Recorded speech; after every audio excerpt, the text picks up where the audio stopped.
বীরভূমের পাথর ব্যবসায়ী টুলু মণ্ডলকে নিয়ে গোটা রাজ্য জুড়ে চর্চা আলোচনা অব্যাহত। একের পর এক এমন সব তথ্য উঠে আসছে যা রীতিমতো চমকে দেওয়ার মতো।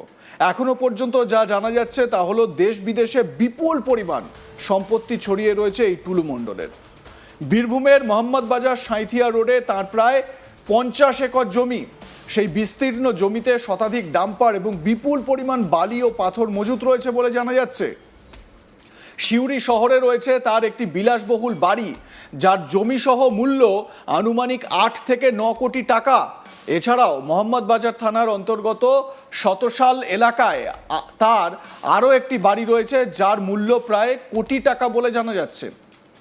রাউতারা এলাকাতেও তার একটা বাড়ি রয়েছে, সেটিরও মূল্য কোটি টাকার কাছাকাছি। চলুন বীরভূম জেলায় টুলু মণ্ডল ওরফে নাজিমুদ্দিনের বিভিন্ন সম্পত্তির ছবি একবার দেখে নেওয়া যাক। ভিডিওগুলো দেখাচ্ছি, দেখুন কিভাবে সারি সারি ট্রাক দাঁড়িয়ে রয়েছে। এগুলো সব এই নাজিমুদ্দিন ওরফে টুলু মণ্ডলের। টুলু মণ্ডলের বাড়ি দেখুন কিভাবে, মানে ওই এলাকায় সেখানে প্রাসাদ তুলেছে, চারিদিকে কিচ্ছু নেই, কিন্তু মাঝখানে নিজের একটা প্রাসাদ তুলে নিয়েছে টুলু মণ্ডল, দেখতে পাচ্ছেন। আবার সিকিউরিটিও সেখানে কিন্তু মোতায়েন ছিল এই এতদিন ধরে। এবার বাড়ির ভেতরের ছবিটা দেখুন, দেখুন দামি দামি গাড়ি, অডি গাড়ি, BMW গাড়ি, এত সব বিদেশি গাড়ি কিভাবে সে করতে পারলো। মুখ্যমন্ত্রী যেটা প্রশ্ন তুলেছেন যে এটা একদিনে তো এরকম হয় না যে বুক পকেটে নিয়ে কিনে নিয়ে চলে এলাম, এগুলো বছরের পর বছর ধরে 5-7 বছর ধরে এগুলোকে করা হয়েছে।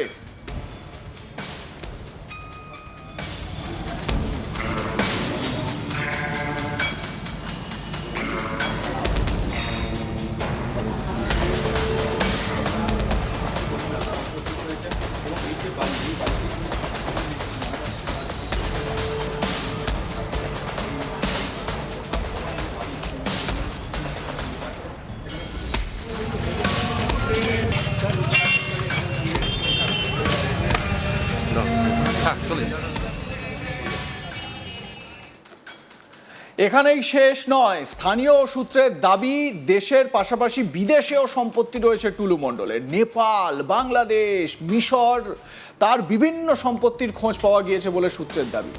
দেশের মধ্যে আন্দামান ও কলকাতাতেও তার ফ্ল্যাট বাড়ি রয়েছে। আমার সহকর্মী শান্তনু হাজরার প্রতিবেদন এ বিষয়ে শুনুন। 23শে মে আজ তাক বাংলা সর্বপ্রথম সবার আগে টুলু মণ্ডলের ও মোহাম্মদ নিজামুদ্দিন, সেই তার এই মুহূর্তে শিরোনামে যার নাম উঠে আসছে, তার বিপুল পরিমাণের সম্পত্তি 50 মোহাম্মদবাজার সাঁইথিয়া যে রোড রয়েছে, সার রোডের পাশে 50 একরের বেশি জমিতে মজুদ রয়েছে শতাধিক ডাম্পার, ট্রাক, লরি। আর সাথে এই জমিতেই মজুদ রয়েছে থর মরুভূমি, সাহারা মরুভূমির মতো বালি ও পাথরের ডাস্ট। তো এক কথা বলা যেতেই পারে, এই প্রথম ছবি দেখানো হয়েছিল তখন সেই মুহূর্তে পুলিশের কোনো সক্রিয় ভূমিকা ছিল না। রীতিমতোই এই যে সম্পত্তি যখন হদিশ করেছে, তারপরেই কিন্তু এবার যখন ছানবিন শুরু হয়, তারপরে দেখা গেল যে মিনার মণ্ডল, তার বাড়িতে যখন প্রায় 28 কোটি 50 লক্ষ টাকা উদ্ধার, 15 কেজি সোনা উদ্ধার, সাথে সাথে দেখা গেছে যে বাড়িতে ছিল সেই বাড়িটি একেবারে জং ধরা বাড়ি। তার সেই বাড়িতে না কোনো দেখেই মনে হবে না কোনো বিলাসবহুল বাড়ি না, সেই বাড়িতে এই ধরনের সম্পত্তি রাখা ছিল। কে মিনার মণ্ডল? মিনার মণ্ডল হচ্ছে টুলু মণ্ডলের আত্মীয়। এবার আসা যাক টুলু মণ্ডলের বীরভূম জেলায় আর কোথায় কি সম্পত্তি রয়েছে যেখানে বাংলার পুলিশ হানা দিয়েছে। রাউতর, তারপরে দেখা যাচ্ছে মোহাম্মদবাজার এলাকায় রাউতর, সিউড়ি এলাকায় তার বাড়ি রয়েছে, সিউড়ি পুরসভা এলাকায় তার বাড়ি রয়েছে। অন্যদিকে শতসাল বলে মোহাম্মদবাজারে থানার অন্তর্গত শতসাল, সেইখানে তার কিন্তু বাড়ি রয়েছে। এই যে তিনটে বাড়ি কিন্তু বিলাসবহুল। স্থানীয় সূত্র মারফত জানা যাচ্ছে যে সিউড়িতে যে বাড়িটি, সেই বাড়িটির জমি এবং বাড়ির পরিমাপ যদি দেখা যায় 8 থেকে 9 কোটি। শতসালের বাড়িও গ্রামীণ এলাকায় থাকার কারণে জমির যে দাম তার এবং বাড়ির যে কাঠামো, একেবারে বাড়ি মানে বিলাসবহুল বাড়ি, সেই বহুতল বাড়ি, সেই বাড়িরও কিন্তু 4 থেকে 5 কোটি। তারপরেও যদি চলে আসা যায় রাউতরে, প্রায় এই তিনটি বাড়ি মিলিয়ে 20 থেকে 25 কোটি টাকা জায়গা এবং এই সমস্ত মিলিয়ে। তারপরে বাদ দেওয়া যাক যে পরিমাণ বালি মজুদ রেখেছে, যে পরিমাণ পাথর মজুদ রেখেছে এবং যে শতাধিক ডাম্পার, সেই ডাম্পার, এই মূল্যটা করলেই কিন্তু যে দেখা যাচ্ছে তার বিপুল পরিমাণের অর্থ কিন্তু আবারও চোখের সামনে আসবে। টুলু মণ্ডলের সম্পত্তি, সেই সম্পত্তি এই মুহূর্তে সবচেয়ে সবার শিরোনামে এবং সবার নজর কাটছে। অন্যদিকে যদি দেখা যায়, অতীতে যদি ফিরে যাওয়া যায় 2024 ডিসেম্বর মাস, সেই মাসেই যখন টুলু মণ্ডলের কন্যার বিবাহ অনুষ্ঠান হয়, সেই বিবাহ অনুষ্ঠান প্রায় 15 দিন ধরে চলে। কলকাতায় 5 রেস্তোরাঁ বুক করা হয়েছিল, দুর্গাপুরে 5 রেস্তোরাঁ বুক করা হয়েছিল, বোলপুরেও একটি রেস্তোরাঁ বুক করা হয়েছিল এবং সাথে সাথে সিউড়িতে যে 3টি বড় হোটেল রয়েছে, বেসরকারি যে হোটেল, সেই হোটেলও বুক করা ছিল। তো এই যে খরচ, প্রায় কয়েকশো কোটি টাকার খরচ কিন্তু হয়েছে। সাথে সাথে আরও একটি জিনিস বলে রাখি, সেখানে দেখা গেছিলো এই বিবাহ অনুষ্ঠানের যে জাঁকজমক মহল, সিউড়ি যে সুভাষপল্লী, রাজস্থানের যে বাড়ি, রাজস্থানের আদলে রাজবাড়ি বা যে রাজবাড়ি যে আদল, সেই আদলের সেট তৈরি করা, সাথে সাথে বিভিন্ন দেশ বিদেশ থেকে মহিলাদের ভাড়া করে আনা হয়েছিল, তাদের দ্বারা অতিথিদের আগমন করানোর যে সৌজন্য, সেই ধরনের জিনিসপত্র, এমনকি রাশিয়ান মেয়েদেরও দেখা গিয়েছে। সাথে সাথে কারা এসেছিল না, বলিউডের খ্যাতনামা অভিনেতারা এসেছে, সাথে সাথে টলিউডেরও অভিনেত্রীরা উপস্থিত ছিলেন। তার মধ্যে সকলে এই মুহূর্তে নামগুলো জেনে গেছে। সোশ্যাল মিডিয়াতে তাদের ভুরি ভুরি ভিডিও রয়েছে, সেখানে দেখা যাচ্ছে যে এই যে তাদেরকেও কিন্তু শোনা যাচ্ছে যে এই বিবাহ অনুষ্ঠানে আসার জন্যে তাদের যে মুম্বাই থেকে হোক, কলকাতা থেকে হোক, যে আসার খরচ, সেই আসার খরচ, যাওয়ার খরচ, বিমানের প্লেনের ভাড়া, সমস্ত কিছু কিন্তু বরাদ্দ করেছিল এই টুলু মণ্ডল, মোহাম্মদ নিজামুদ্দিন।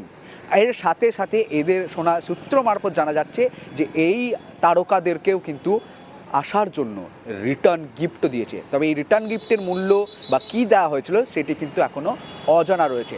তবে প্রশ্ন হচ্ছে, এই যে তারকারা এসেছিল, তারাও কি পুলিশকে ডাক দিতে পারে বা তারাও কি পুলিশের জেরার সম্মুখীন হতে চলেছে? এই প্রশ্নগুলোকে ঘুরপাক খাচ্ছে। কারণ দেখা যাচ্ছে যে খবরের শিরোনামে কিন্তু কারা কারা এসেছিল তাদের সমস্ত ভিডিও কিন্তু, এবং তাদের যে আসার যে ভিডিও, থাকার ভিডিও, এই টুলু মণ্ডল কন্যার বিয়েতে নাচ গানার ভিডিও সমস্ত কিন্তু রয়েছে।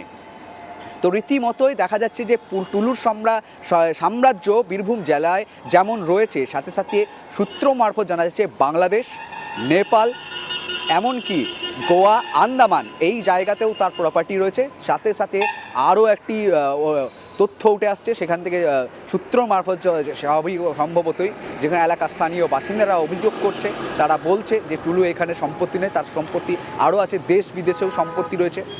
রীতিমতোই দুবাই এবং ইজিপ্টেও তার কিন্তু সম্পত্তি রয়েছে বলে কিন্তু স্থানীয় বাসিন্দারা একাংশ জানাচ্ছে। তবে এই সম্পত্তিতে নাগাল দিতে পারবে বাংলার পুলিশ? এইটাই হচ্ছে প্রশ্ন। এই মুহূর্তে কিন্তু দেশের বাইরেই রয়েছে টুলু মণ্ডল, মোহাম্মদ নিজামুদ্দিন। তো এই সম্পত্তি বৃদ্ধি নিয়ে মুখ্যমন্ত্রী কি জানিয়েছেন, শুনুন। গতকাল মিনার মণ্ডলের বাড়ি থেকে ক্যাশ পাওয়া গেছে 28,50,47,000 টাকা এবং 15 কেজি গোল্ড। ভ্যালুয়েশন অ্যাপ্রক্স 50 কোটি টাকা, মানে গোল্ড ভ্যালুয়েশন নিয়ে। এরপরে মিনার মণ্ডল এবং তার ফ্যামিলি মেম্বাররা ওপেনলি বলেছেন যে তারা ওই নিকনেম টুলু মণ্ডল, ওই ওর আসল নাম নিজামুদ্দিন মণ্ডল না দিয়েছে, নাজিমুদ্দিন মণ্ডল, ওনার টাকাই ওখানে ছিল। তাতে আমরা পুলিশকে ইনস্ট্রাকশন দিয়েছিলাম যে ওনাকে খুঁজে বের করতে হবে, এবং আমরা প্রাইমারি যেটা জেনেছি আউট অফ কান্ট্রি রয়েছেন, মানে 4 তারিখে পরিবর্তনের পরেই হয়তো সরে পড়েছেন, হতে পারে, সেটা পুলিশ দেখবে, ইনভেস্টিগেশন পার্টে আছে। তার জন্য যা করার ডিজিপি সাহেবকে বলা হয়েছে সেন্ট্রাল এজেন্সি বা অন্যান্যদের সাহায্য নিতে। আমরা ওনার যতগুলো অ্যাকাউন্ট এখনো অব্দি পেয়েছি, বিভিন্ন অ্যাকাউন্টে 93 কোটি টাকা, সেই 93 কোটি টাকা আমরা টুলু মণ্ডলের অ্যাকাউন্টগুলোকে আমরা ফ্রিজ করেছি। সমস্ত অ্যাকাউন্টকে নন অপারেটিং করার জন্য ফ্রিজ করা হয়েছে। এর বাইরেও ক্যাশ রিকভারি করা হয়েছে 53 লক্ষ টাকা। আর আমাদের gold ornament 268 gram, 400 silver 400 gram, platinum jewellery around 23 gram. এছাড়াও আপনার 3 ক্যাশ কাউন্টিং মেশিন পাওয়া গেছে, 1 computer, 2 pen drives, 1 CPU and several documents like road challan, DCR, money received, checkbook। এছাড়াও আপনার 83টা ট্রাক আর ড্রাম্পার 83, সেটাকেও সিজার লিস্টে নেওয়া হয়েছে। আপনাদের মতামত জানান, দেখতে থাকুন আজ তাক বাংলা, সাবস্ক্রাইব করুন ইউটিউব চ্যানেলটি।